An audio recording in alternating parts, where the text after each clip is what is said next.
تنزيل من رب العالمين.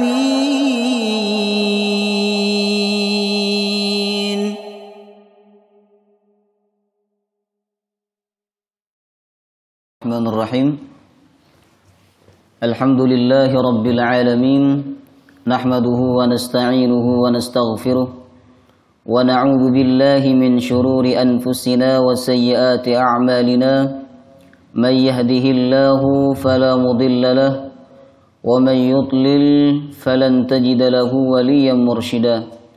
وأشهد أن لا إله إلا الله وحده لا شريك له، وأشهد أن محمدا عبده ورسوله لا نبي ولا رسول بعده. اللهم صل على محمد وعلى آله وصحبه وبارك وسلم أجمعين. فقد قال الله تعالى في القرآن العظيم وهو أصدق القائلين: يا أيها الذين آمنوا اتقوا الله حق تقاته ولا تموتن إلا وأنتم مسلمون. يا أيها الذين آمنوا اتقوا الله وقولوا قولا سديدا يصلح لكم أعمالكم ويغفر لكم ذنوبكم، ومن يطع الله ورسوله فقد فاز فوزا عظيما. اللهم إنا نسألك علما نافعا ورزقا طيبا وعملا متقبلا. اللهم إنا نعوذ بك من علم لا ينفع وقلب لا يخشع وعمل لا يرفع ودعاء لا يسمع. اللهم اجعلنا وأولادنا وذرياتنا من أهل القرآن. اللهم أنت يا ميسر يسر أمورنا أمور الدنيا والآخرة، آمين يا رب العالمين. جماعة رحمكم الله، Assalamualaikum warahmatullahi wabarakatuh. Alhamdulillah, kita bersyukur kepada Allah Subhanahu wa ta'ala. Malam hari ini kita kembali dimudahkan oleh Allah untuk berkumpul di tempat yang mulia. Di dalam perkumpulan yang mulia, kita berkumpul untuk sama-sama membaca dan memahami kitab suci Al-Quranul Karim. Maka saya dan Bapak Ibu berharap kepada Allah Subhanahu wa ta'ala, lewat tadabbur Al-Quran ini iman kita semakin tebal, keyakinan kita semakin kuat, dan khasyah kita semakin bertambah. Amin ya rabbal alamin. Jamaah rahimakumullah, pertemuan malam hari ini kita memasuki tafsir surah Al-Baqarah ayat 49. Silakan dibuka Bapak Ibu, surah Al-Baqarah ayat 49. A'udzu billahi minasy syaithanir rajim. Wa idh najjaynakum min ali fir'auna yasumunakum su'al 'adzab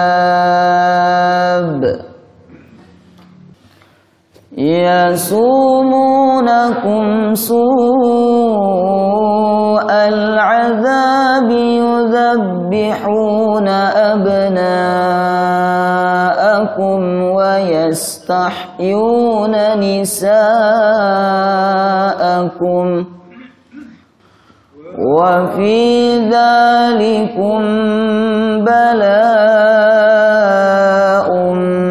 min rabbikum 'azim.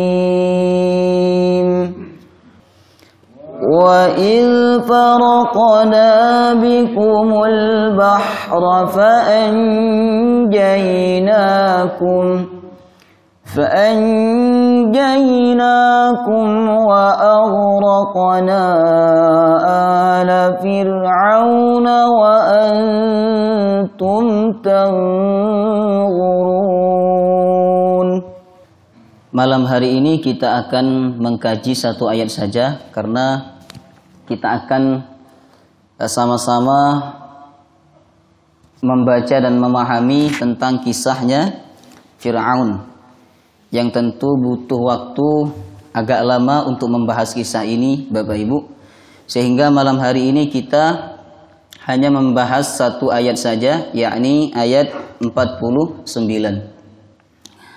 Kita terjemahkan dulu. Wa idh najjaynakum, dan ingatlah ketika kami menyelamatkan kalian. Kalian yang dimaksud adalah Bani Israel. Dari apa mereka diselamatkan oleh Allah? Min ali Fir'auna, dari keluarga Fir'aun, yakni dari Fir'aun dan tentara-tentaranya. Yasumunakum, mereka telah menyiksa kalian, su'al azab, dengan siksaan yang buruk. Seperti apa bentuk siksaannya? Di antaranya adalah yudzabbihuna abna'akum, menyembelih. Bahasanya sangat kasar ini ya. Yudzabbihuna abna'akum, menyembelih. Abna'akum, anak laki-laki kalian wahai Bani Israel. Wa yastahyuna nisa'akum, dan membiarkan hidup nisa'akum, anak-anak perempuan kalian. Wa fi dzalikum, dan di dalam peristiwa itu, bala'un mir rabbikum azim, itu merupakan ujian yang besar dari Tuhan kalian. Jamaah rahimakumullah, pada bagian sebelumnya Allah Subhanahu wa taala dua kali memerintahkan Bani Israel untuk mengingat nikmatnya. Ada di mana saja itu? Ya, Allah dua kali memerintahkan Bani Israel untuk mengingat nikmatnya. Di ayat mana saja? Di ayat 40 dan di ayat 47. Allah dua kali memerintahkan Bani Israel untuk mengingat nikmatnya. Yang pertama di ayat 40, yang kedua di ayat 47. Lalu pada bagian ini, yakni ayat 49, Allah Subhanahu wa taala menyebutkan atau mengungkit sebagian nikmat yang Allah berikan kepada Bani Israel. Apa itu nikmatnya? Allah berikan nikmat kepada mereka berupa penyelamatan dari kezaliman dan kekejaman Fir'aun, sebagaimana yang Allah sebutkan pada ayat 49. Dan ingatlah ketika kami menyelamatkan kalian wahai Bani Israel min ali Fir'auna, dari tentara-tentara Fir'aun. Itulah hubungan ayat 49 dengan ayat-ayat sebelumnya. Sekarang kita masuk kepada tafsir perkata dari ayat 49. Wa idh najjaynakum, dan ingatlah, Allah Subhanahu wa taala memulai ayat ini dengan kalimat wa idh. Sebagaimana yang sering saya sampaikan di dalam majelis ini Bapak Ibu, bahwa ketika Allah menyebut kata idh, fungsinya adalah untuk supaya orang yang membaca ayat ini mengingat dan mengambil pelajaran terhadap peristiwa yang pernah terjadi di masa silam. Untuk supaya orang yang membaca ayat ini mengambil pelajaran dan mengingat tentang peristiwa yang pernah terjadi pada masa silam. Karena bagaimanapun kisah atau peristiwa-peristiwa zaman dulu ini memiliki pengaruh yang sangat luar biasa, sangat penting terhadap kesadaran manusia. Karena itu saya juga pernah menyampaikan Al-Quran 70% isinya kisah. Karena memang banyak orang yang sadar, banyak orang yang bangun dari kelalaian ketika dia membaca atau mendengarkan kisah. Baik, Allah Subhanahu wa taala melanjutkan firman-Nya, wa idh najjaynakum, dan ingatlah serta ambillah pelajaran ketika kami menyelamatkan kalian. Allah menyebutkan kata menyelamatkan Di sini Allah sebutkan dengan kalimat najjah. Asal katanya najah. Lalu ditambah tasydid oleh Allah najjah. Apa fungsinya tasydid? Tasydid itu fungsinya adalah litikrar, untuk menunjukkan makna pengulangan. Artinya apa Bapak Ibu? Bahwa nikmat keselamatan yang Allah berikan kepada Bani Israel bukan hanya sekali, tapi berulang kali. Karena berulang kali, maka Allah menyebut nikmat keselamatan itu dengan tambahan tasydid. Maka dalam ayat ini Allah berfirman, wa id najjaynakum, dan ingatlah ketika kami menyelamatkan kalian secara berulang kali. Kalian tidak hanya selamat dari kezaliman Fir'aun, tapi kalian selamat dari mati karena kehausan ketika kalian, wahai Bani Israel, berada di tengah-tengah padang pasir. Kalian selamat dari mati karena kelaparan ketika kalian berada di padang pasir yang saat itu tidak ada makanan. Lalu Allah turunkan makanan kepada kalian. Karena nikmat keselamatan itu Allah berikan kepada Bani Israel berulang kali, maka kalimatnya disebut oleh Allah dengan tambahan tasydid. Wa id najjaynakum. Dan ingatlah ketika kami menyelamatkan kalian. Yang dimaksud kami dalam ayat ini adalah Allah Subhanahu wa taala. Allah dalam Al-Qur'an menunjuk dirinya dengan 4 macam. Pertama, kadang Allah menunjuk dirinya dengan namanya. Misal Ar-Rahman, 'Allamal Qur'an, Allahu la ilaha illa huwal hayyul qayyum. Yang kedua, Allah kadang menunjuk dirinya dengan kata Dia. Dia Allah. Contohnya di surat apa? Di surat apa contohnya? Al-Ikhlas. Qul huwallah. Qul katakanlah, huwa Dia Allah Ahad yang Maha Esa. Yang ketiga Bapak Ibu, kadang Allah menunjuk dirinya dengan kata saya. Contohnya, innani anallahu la ilaha illa ana. Sesungguhnya saya Allah, saya Tuhan, kata Allah. La ilaha illa ana. Tidak ada Tuhan selain saya. Ini yang ketiga. Yang keempat, kadang Allah menunjuk dirinya dengan kata kami, sebagaimana yang ada di dalam ayat ini. Wa id najjaynakum, dan ingatlah ketika kami menyelamatkan kalian, wahai Bani Israel. Adapun kalian dalam ayat ini kembalinya kepada siapa? Bani Israel. Jadi ayat ini kembalinya kepada Bani Israel secara khusus. Namun secara umum bisa kembali kepada kita. Sebagaimana ucapan Abdullah bin Mas'ud, Iqra'il Qur'an ka'annama unzila ilaik. Bacalah Al-Quran seakan-akan Al-Quran itu diturunkan kepadamu. Kalau ini dikembalikan kepada kita Bapak Ibu, berarti maknanya, dan ingatlah ketika kami, yakni Allah, menyelamatkan kamu. Bukankah Allah sering menyelamatkan kita dari mara bahaya? Dari bencana ini, bencana itu. Dari musibah ini, musibah itu. Contoh kecil saja Bapak Ibu. Ketika kita berada di atas kendaraan, memakai kendaraan, hampir-hampir saja nyenggol dan tabrakan, tapi diselamatkan oleh Allah Subhanahu wa taala. Jadi Allah sering menyelamatkan kita. Hanya saja saat itu kadang kita tidak sadar bahwa Allah sedang menyelamatkan kita, sehingga kita lupa untuk mengucapkan alhamdulillahi rabbil alamin. Tapi ayat ini secara khusus ditujukan kepada Bani Israel. Wa idh najjaynakum, dan ingatlah ketika kami menyelamatkan kalian, wahai Bani Israel. Dari apa Allah menyelamatkan Bani Israel? Min ali Fir'aun. Dari Fir'aun dan tentara-tentaranya. Fir'aun, jamaah rahimakumullah, ini bukan nama orang. Fir'aun ini nama kerajaan yang diberikan kepada pemimpin Mesir.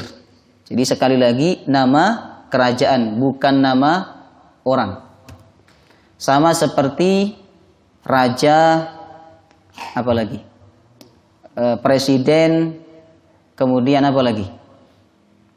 Julukan untuk pemimpin tertinggi. Raja, presiden, apa lagi? Kaisar. Terus? Nah, jadi Fir'aun ini gelar untuk pemimpin tertinggi yang ada di negara Mesir. Kalau di Indonesia kita nyebutnya presiden. Tapi tidak boleh presiden kita katakan Fir'aun. Walaupun Fir'aun ini sebenarnya digunakan untuk pemimpin tertinggi dalam satu negara, tapi saat itu digunakan oleh orang-orang Mesir. Jadi sekali lagi jemaah rahimakumullah, bahwa Fir'aun ini bukan nama orang, tapi nama atau gelar yang diberikan kepada penguasa tertinggi yang ada di negeri Mesir. Tapi Al-Quranul Karim ketika menyebut kata Fir'aun, ini konotasinya jelek, konotasinya buruk. Sama juga dengan kita. Ketika kita menyebut Fir'aun, itu konotasinya mesti jelek. Ngoten. Walaupun sebenarnya Fir'aun ini pada mulanya, jemaah rahimakumullah, digunakan untuk pemimpin yang baik ataupun tidak baik yang ada di negeri Mesir. Tapi ketika Al-Quran menyebut kata Fir'aun, konotasinya adalah pemimpin yang zalim, angkuh, dan sombong. Baik. Jadi sekali lagi, Fir'aun ini bukan nama orang, tapi nama gelar yang diberikan kepada pemimpin tertinggi yang ada di negeri Mesir. Karena ini bukan nama orang, tapi nama gelar yang diberikan kepada raja tertinggi di Mesir, maka Fir'aun di Mesir itu bukan hanya satu, tapi banyak. Bahkan dikatakan ada 31 dinasti yang ada di negeri Mesir. Artinya apa? Ada 31 Fir'aun. Nah, sebelum kita bahas tentang ada di dinasti keberapa Nabi Musa alaihissalam ini, terlebih dahulu saya sampaikan Bapak Ibu bahwa dahulu Mesir terpecah menjadi dua bagian. Pertama Mesir Utara, yang kedua Mesir Selatan. Mesir Selatan itu Mesir atas, jadi bagian di atas dia. Makanya sekarang Mesir ini diberi nama As-Sa'id. As-Sa'id artinya tinggi. Kemudian yang kedua Mesir Utara. Mesir Utara ini saya cek di Google ya, di peta 30 km, kurang lebih 30 km dari Kairo, Azhar. Al-Azhar, Universitas Al-Azhar Kairo, 30 km. Jadi Mesir dulu terbagi menjadi dua bagian. Ada Mesir Selatan, ada Mesir Utara. Masing-masing bagian ini memiliki Fir'aun. Mesir Selatan ada Fir'aunnya, Mesir Utara juga ada Fir'aunnya. Kemudian jemaah rahimakumullah, datanglah seorang yang bisa menggabungkan dua bagian Mesir ini.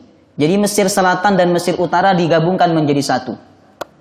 Nah, sehingga tidak ada lagi Fir'aun di Mesir Selatan, tidak ada lagi Fir'aun di Mesir Utara. Karena Mesir saat itu sudah menjadi satu kesatuan. Dan hanya ada satu Fir'aun. Hanya ada satu Fir'aun. Dan orang yang menggabungkan ini, yang berhasil menggabungkan Mesir Utara dan Mesir Selatan, ya, ini Fir'aun yang zalim, yang angkuh, yang sombong. Pada zaman inilah kemudian Nabi Musa alaihissalam hidup. Jadi jemaah rahimakumullah, Mesir itu pada mulanya terbagi menjadi dua lalu digabungkan menjadi satu.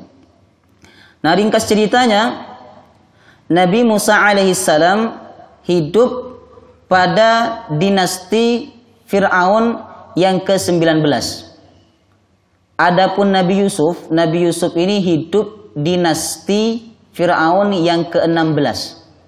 Nabi Yusuf kan pernah hidup di Mesir. Awalnya di Palestina, kemudian dibawa ke Mesir oleh musafir dan dijual kepada Raja Mesir. Nah, itu Nabi Yusuf hidup pada dinasti yang ke-16. Pemerintahan Raja Heksos. Ini pemerintahan kurang lebih selama 90 tahun. Dari 1560 sampai 1650 sebelum Masehi. Jadi 1650 sampai 1560. Hitungnya mundur karena sebelum Masehi.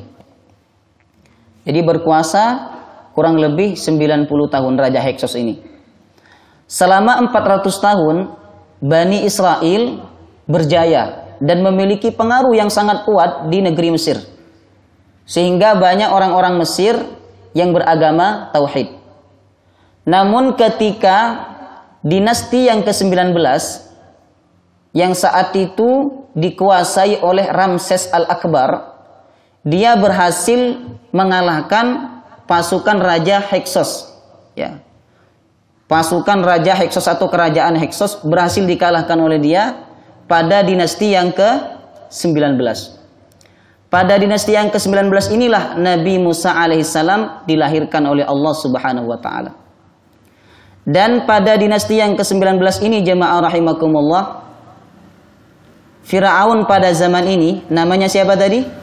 Ramses Al-Akbar. Ini orang yang sangat kejam terhadap Bani Israel. Selalu melakukan penindasan kepada Bani Israel. Mereka dipekerjakan secara paksa oleh Ramses Al-Akbar. Lalu apa yang membuat Ramses Al-Akbar begitu zalim, kejam kepada Bani Israel? Karena dia mendapat isu bahwa orang Bani Israel akan merebut kekuasaannya. Dapat isu. Karena Heksos di dinasti yang ke-16 itu, Heksos dinasti yang ke-16, ini juga keturunan Bani Israel. Jadi orang-orang Bani Israel bersekongkol dengan raja lama, dengan penguasa lama untuk menggulingkan Raja Ramses Al-Akbar. Sehingga jemaah rahimakumullah, Ramses Al-Akbar atau Fir'aun dinasti 19 ini sangat kejam dan sangat zalim kepada Bani Israel. Sehingga mereka dipekerjakan secara paksa. Kemudian ditambah lagi mimpi yang dialami oleh Ramses Al-Akbar atau Fir'aun. Dia bermimpi ada api datang dari Palestina. Lalu api itu membakar seluruh rumah orang Mesir kecuali rumahnya orang-orang Bani Israel. Jadi dia bermimpi ada api datang dari Palestina. Lalu api itu membakar seluruh rumahnya orang-orang Kipti. Kipti ini julukan untuk penduduk asli Mesir. Tapi rumahnya orang-orang Bani Israel selamat dari api itu. Kemudian keesokan harinya Ramses Al-Akbar meminta kepada para dukun-dukun kerajaan, ya, paranormal kerajaan, untuk menafsirkan mimpinya tersebut. Kata para dukun kerajaan, mimpi ini menurut kami, kata mereka, bahwa kerajaanmu akan hancur oleh orang-orang Bani Israel. Dengan tafsir mimpi itu, Ramses Al-Akbar semakin kejam kepada Bani Israel. Lalu beberapa hari kemudian Ramses Al-Akbar bermimpi lagi. Mimpi mahkota kerajaannya jatuh dan hilang, Bapak Ibu. Mimpi mahkota kerajaannya jatuh dan hilang. Dia pun ketakutan. Akhirnya dia bertanya lagi kepada dukun-dukun kerajaan. Dan saat itu dukun-dukun kerajaan berkata yang sama. Bahwa kerajaanmu akan berguling dan akan dihancurkan oleh seseorang dari Bani Israel. Akhirnya Ramses Al-Akbar ketakutan. Dia takut dihantui oleh mimpi yang ditafsirkan oleh para dukunnya. Padahal dia mengaku sebagai Tuhan, ya toh? Ramses Al-Akbar ini mengaku sebagai Tuhan, tapi dia takut kepada mimpinya sendiri. Tuhan takut kepada mimpinya sendiri. Karena tafsir daripada mimpinya itu mengatakan bahwa ada seseorang dari Bani Israel yang akan menggulingkan kerajaanmu, maka Ramses Al-Akbar memerintahkan para tentaranya untuk membunuh seluruh anak laki-laki Bani Israel. Sebagaimana yang Allah gambarkan di ayat ini. Yasumunakum su'al adab. Mereka menyiksa kalian dengan siksaan yang buruk. Yudzabbihuna abna'akum. Menyembelih anak-anak laki-laki kalian. Dia menyembelih anak laki-laki Bani Israel karena dapat mimpi dan tafsir mimpinya ada seorang laki-laki Bani Israel yang akan menghancurkan kerajaan Fir'aun. Maka Fir'aun memerintahkan kepada seluruh pasukannya untuk membunuh setiap anak laki-laki Bani Israel. Bagaimana cara dia membunuh? Disebutkan dalam kitab sejarah ada 3, Bapak Ibu. Caranya ada 3. Yang pertama, disembelih. Sebagaimana ayat ini. Yudzabbihuna abna'akum. Jadi beberapa anak bayi atau anak kecil ya dikumpulkan lalu disembelih di hadapan orang tuanya. Disembelih.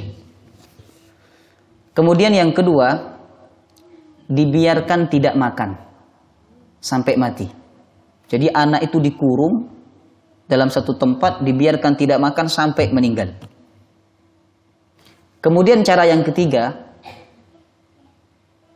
tentara Fir'aun membunuh mereka dengan cara ditenggelamkan berkali-kali. Jadi ditenggelamkan, diangkat, ditenggelamkan, diangkat, ditenggelamkan, diangkat. Makanya azab untuk Fir'aun itu apa? Ditenggelamkan oleh Allah.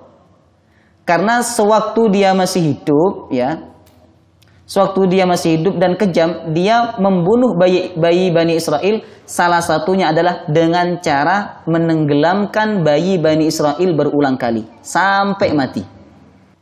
Jadi caranya ada 3 tadi. Yang pertama disembelih, yang kedua dibiarkan tidak makan sampai meninggal, kemudian yang ketiga ditenggelamkan berulang kali. Tapi jemaah rahimakumullah, bayi-bayi yang dibunuh oleh Fir'aun itu justru bukan mereka yang menghancurkan kerajaan Fir'aun, tapi bayi yang justru menghancurkan kerajaan Fir'aun itu ada di dalam rumahnya Fir'aun. Wa makaru wa makarallah. Mereka membuat tipu daya, tapi Allah membalas tipu daya mereka. Wallahu khairul makirin. Dan Allah subhanahu wa ta'ala sebaik-baiknya pembuat tipu daya. Justru bayi yang akan menghancurkan, membinasakan kerajaan Fir'aun itu, justru bayi tersebut ada di dalam rumahnya Fir'aun. Setiap hari dilihat oleh Fir'aun, diberi makan oleh Fir'aun, dibesarkan oleh Fir'aun, dirawat oleh Fir'aun dan istrinya. Begitulah cara Allah subhanahu wa ta'ala menyelamatkan kekasihnya dari musuhnya melalui musuhnya. Allah menyelamatkan kekasihnya dari musuhnya melalui musuhnya. Sebagaimana Nabi kita sallallahu alaihi wasallam ketika beliau hijrah dari Mekkah ke Madinah, lalu di pertengahan jalan beliau bersembunyi di mana? Di gua Sur. Saat itu ada sekelompok orang kafir datang kepada gua Sur. Lalu salah satu di antara mereka berkata, "Tidak mungkinlah ada orang di dalam itu." Buktinya apa? Ada sarang laba-laba yang masih utuh. Allah menyelamatkan Nabi Muhammad dari musuhnya melalui musuhnya. Sebagaimana Nabi Musa alaihissalam. Allah menyelamatkan Nabi Musa dari musuhnya melalui musuhnya. Jemaah rahimakumullah, Jadi bayi yang justru menghancurkan, membinasakan kerajaan Fir'aun itu ada di dalam rumahnya Fir'aun. Dan Fir'aun tahu bahwa itu bayi Bani Israel. Dia tahu, jemaah rahimakumullah. Kenapa dia bisa tahu? Karena diberitahu oleh tentara-tentara yang bertugas untuk membunuh bayi Bani Israel. Sebab mereka ini sebelum melakukan pembunuhan kepada bayi Bani Israel, terlebih dahulu mereka melakukan eksperimen. Apa eksperimen, Pak? Percobaan, ya. Jadi mereka datangkan dua bayi, satu bayi Bani Israel, yang satu bayinya orang Mesir, Kipti. Mereka ingin membedakan bau di antara dua bayi itu, ya. Kalau bau bayi Bani Israel seperti ini kata mereka, kalau baunya bayi orang Kipti beda dengan bau bayinya Bani Israel. Sehingga tentara-tentara yang bertugas untuk membunuh bayi Bani Israel itu mengetahui bahwa anak bayi yang ada di dalam rumah Fir'aun itu adalah anak bayi dari Bani Israel. Sehingga tentara-tentara yang bertugas meminta kepada Fir'aun untuk membunuh bayi itu. Wahai Fir'aun, bunuh bayi itu. Kita khawatir bayi itulah yang akan menggulingkan kerajaanmu. Ketika Fir'aun ingin membunuh bayi itu, yakni bayinya Nabi Musa alaihissalam, istrinya berkata, La taqtuluhu asa an yanfa'ana aw nattakhidahu walada. Wahai suamiku, jangan kau bunuh dia. Mungkin dia akan bermanfaat buat kita, atau kita jadikan dia sebagai anak. Wahum la yash'urun, dan mereka tidak menyadari bahwa bayi itulah yang akan menggulingkan kerajaan Fir'aun. Demikian Allah Subhanahu wa ta'ala cara menyelamatkan kekasihnya dari musuhnya. Ada pelajaran lain yang bisa kita ambil dari kisah ini, Bapak Ibu, bahwa kita itu tidak boleh terlalu benci kepada sesuatu. Apalagi sesuatu itu memang tidak berhak dan tidak diperintahkan untuk dibenci. Karena ketika kita terlalu benci kepada sesuatu, padahal sesuatu itu kita tidak diperintahkan untuk benci kepadanya, Allah akan semakin mendekatkan sesuatu itu kepada kita. Fir'aun sangat benci kepada Bani Israel, tapi justru anak bayi Bani Israel ada di dalam rumahnya Fir'aun. Jadi kita tidak boleh terlalu benci kepada seseorang. Tidak boleh terlalu benci kepada satu kelompok. Tidak boleh terlalu benci kepada satu suku. Ya. Ada satu kisah menarik, ini kisah nyata ya. Ada seorang wanita, jemaah kita juga di Belimbing ya. Jadi ada seorang wanita benci banget sama orang Madura. Ini cerita langsung kepada saya. Ya, saya itu Ustaz benci banget sama orang Madura. Loh, kenapa Bu kok benci sama orang Madura? Orang Madura itu suka ngamuk-ngamuk. Kemudian itu kan pas ketemu yang ngamuk-ngamuk jenengan, coba ketemu yang lembut-lembut, jenengan akan berkesimpulan bahwa orang Madura itu lembut. Dan di sini mohon maaf banyak orang Madura kan di sini, banyak ya. Jadi dia berkata, Ustaz saya itu benci banget sama orang Madura. Dulu benci banget sama orang Madura. Apa yang terjadi jemaah rahimakumullah? Suaminya orang Madura. Suaminya orang Madura. Lah anaknya sekarang yang kerja di perusahaan internasional yang ada di Jakarta, ya, dekat sama perempuan dari Madura juga. Jadi kita ini tidak boleh terlalu benci kepada sesuatu yang kita tidak diperintahkan untuk benci kepadanya. Ya. Sebagaimana Fir'aun benci kepada Bani Israel sampai membunuh bayi laki-laki daripada Bani Israel. Justru Allah mendekatkan bayi itu kepada Fir'aun dan Fir'aun tidak berkutik sama sekali. Ketika istrinya berkata, La taqtuluhu asa ayyan fa'ana aw nattakhidahu walada. Kata istrinya, jangan kau bunuh dia. Bisa saja dia bermanfaat untuk kita atau kita ambil dia sebagai anak. Maka jemaah rahimakumullah, seluruh bayi laki-laki Bani Israel dibunuh. Hanya ada 2 bayi yang selamat saat itu. Dan 2 bayi itu sama-sama bernama Musa. Insya Allah kita akan bahas di ayat 51.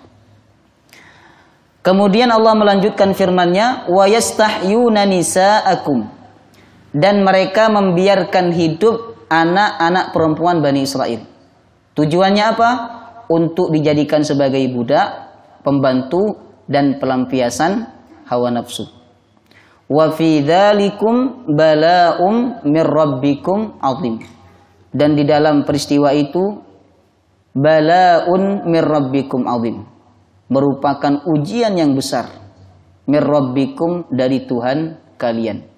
Ujian dari Tuhan kalian untuk mengangkat derajat kalian wahai Bani Israel, kalau kalian bersabar atas ujian tersebut. Maka potongan ayat ini memberikan pelajaran kepada kita bahwa terkadang Allah sengaja mendatangkan ujian untuk hambanya dalam rangka menguji kesabarannya, menguji keimanannya. Ketika dia sabar, maka Allah akan angkat derajatnya. Semoga bermanfaat dan semoga kajian ini menambah wawasan kita dan iman kita kepada Allah Subhanahu wa taala. Amin ya rabbal alamin. Sebelum ditutup, mungkin dari Bapak Ibu ada pertanyaan? Silakan. Waalaikumsalam warahmatullahi wabarakatuh. Yang dibahas malam ini Al-Baqarah ayat yang 49. Yang ingin saya tanyakan, apa kaitannya Ustaz ayat 49 ini dengan ayat yang tadi Ustaz? Yang saya baca tadi surah Ibrahim. Ayat berapa tadi itu? 6. Surah Ibrahim ayat yang 6. Yang ke-6. Sama dengan yang 49. Secara umum maknanya sama, ya, sama-sama berbicara tentang Bani Israel. Apa perbedaannya? Kalau di ayat 49 yang berkata Allah, sedangkan yang di ayat 6 yang berkata Nabi Musa. Makanya di sini Allah tidak menggunakan kata kami, karena yang berkata adalah Nabi Musa di ayat 6. Tapi di ayat 49 yang berkata Allah. Loh, semua Al-Quran kan firman Allah, Ustadz. Iya. Tapi maksudnya adalah Allah menggambarkan ucapan Musa kepada Bani Israel di surah Ibrahim ayat yang ke-6. Sedangkan di surah Al-Baqarah ayat 49, Allah menggambarkan ucapan dirinya atau firman dirinya kepada Bani Israel yang disampaikan oleh Nabi kepada mereka. Paham gak? Jadi secara makna sama saja, ya. Sama-sama berisi tentang penyiksaan Firaun kepada Bani Israel berupa menyembelih anak laki-laki dan membiarkan hidup anak-anak perempuan.